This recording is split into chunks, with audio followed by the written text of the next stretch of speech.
Welcome to Untold Roots, where we embark on an inspiring journey through the depths of history to uncover hidden stories and forgotten truths that have shaped our world.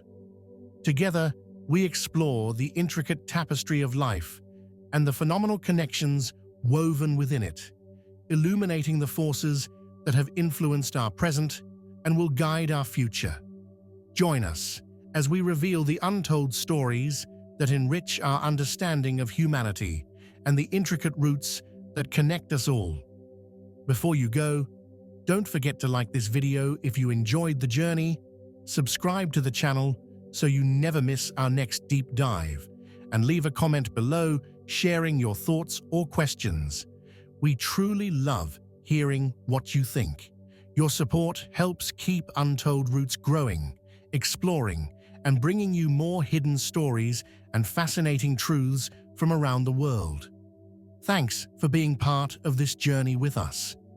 Have you ever laid on the grass, looked up, and wondered, what's really up there? Not just clouds, plains, or stars, but beyond that. As kids, many of us imagined we could touch the sky, poke a hole in the clouds, or climb a ladder to heaven. Even now, as adults, part of us still feels that quiet pull when we look up at night. For most people today, the sky is just atmosphere, gases, weather, and beyond that, outer space. But for ancient people, the sky was one of the greatest mysteries.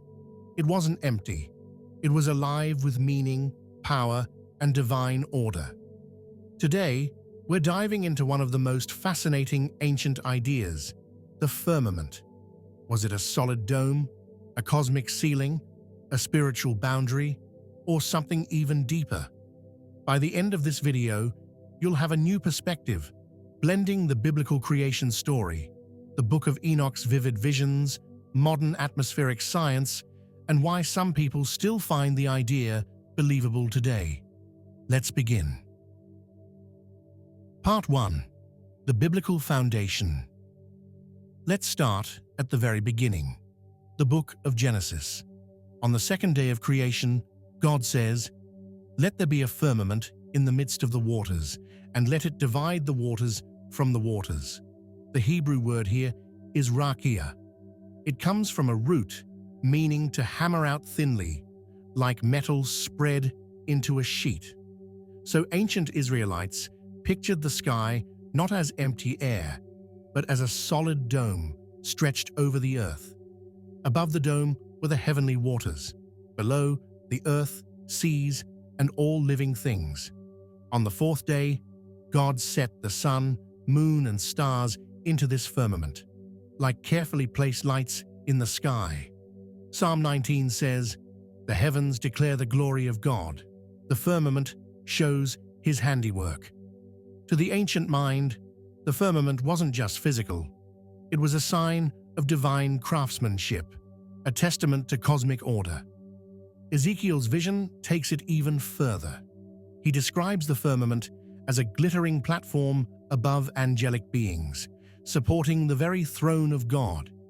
Here, the firmament isn't just atmospheric, it's the foundation of heaven itself. Part 2. The Book of Enoch's Cosmic Blueprint. Now, if you really want your mind blown, you have to look at the Book of Enoch. This ancient Jewish text, not included in most Bibles, describes a cosmic system of 10 stacked heavens, a layered universe where stars, angels, and divine mysteries dwell. Did you know the Book of Enoch was so influential? It's even quoted in the New Testament book of Jude. In Enoch, the second heaven, called Rakia, holds the stars and celestial waters, just like Genesis describes.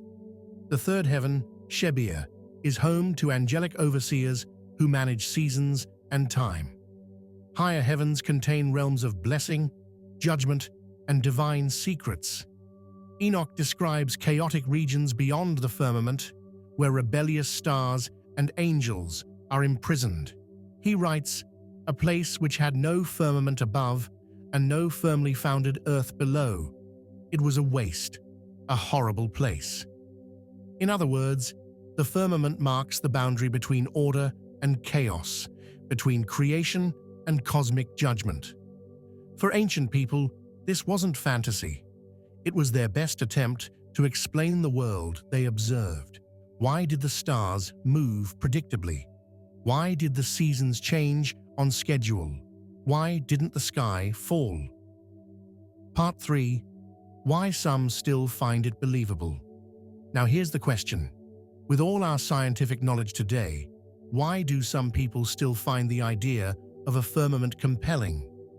First, human perception. Stand on a flat plane. Look up at the horizon.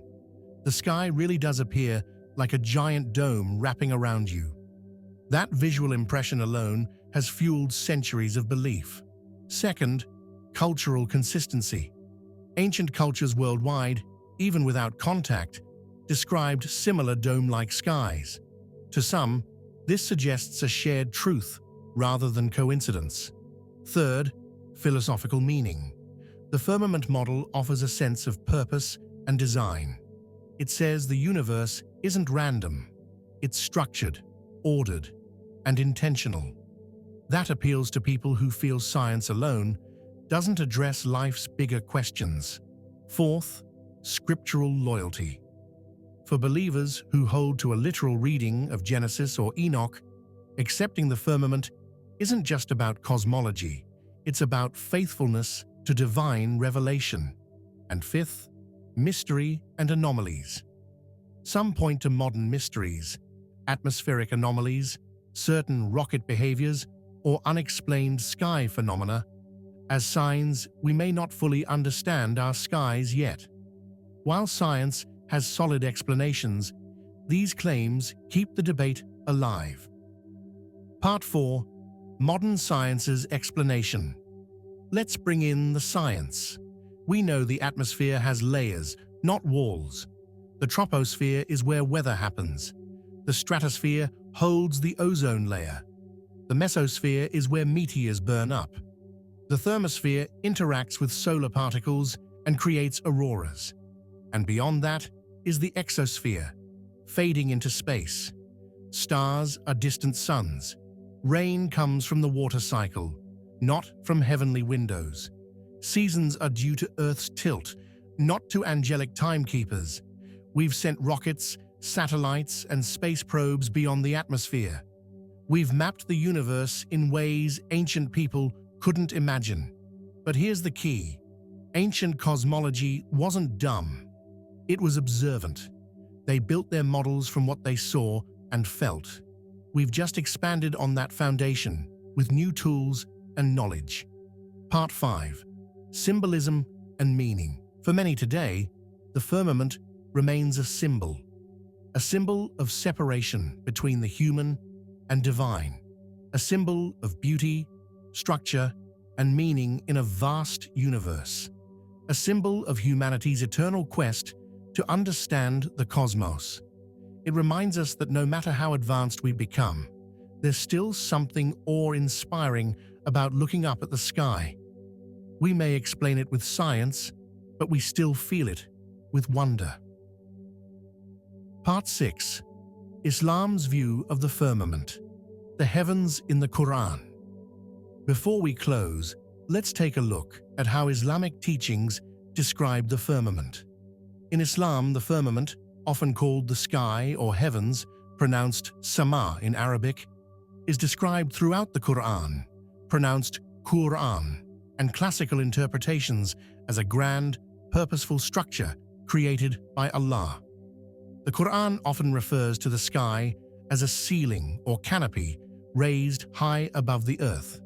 For example, in Surah Al-Baqarah, chapter 2, verse 22, Allah says, "He made the earth a bed for you and the sky a structure."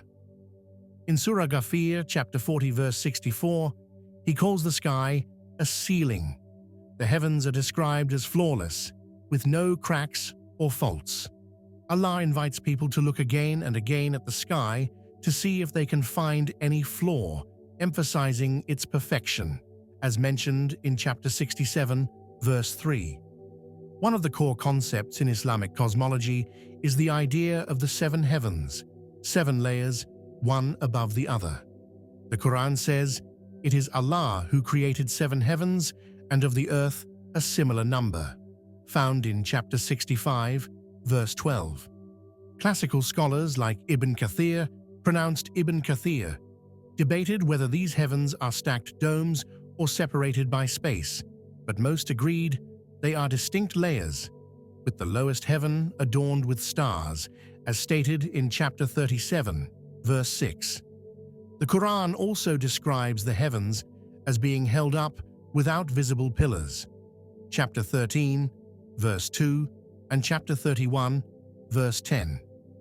Some classical commentators explain this as meaning the heavens are supported by invisible pillars or simply held up by Allah's power without any physical support.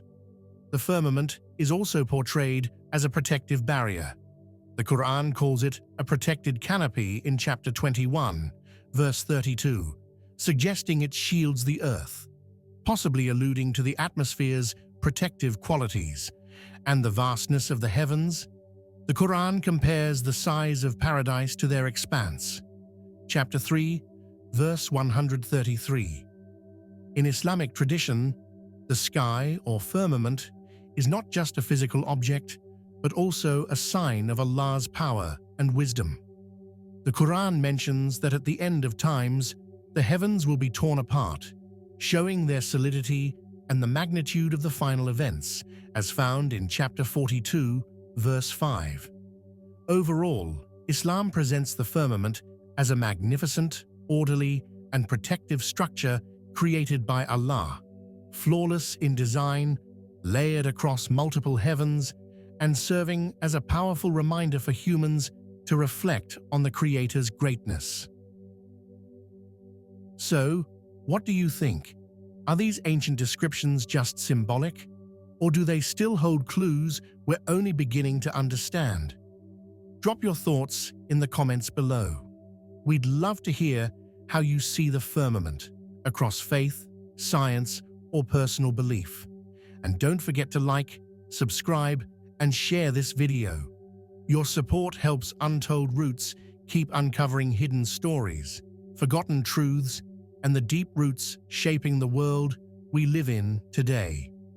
Thank you for watching, and next time you look up at the sky, remember, there's always more above us than we realize.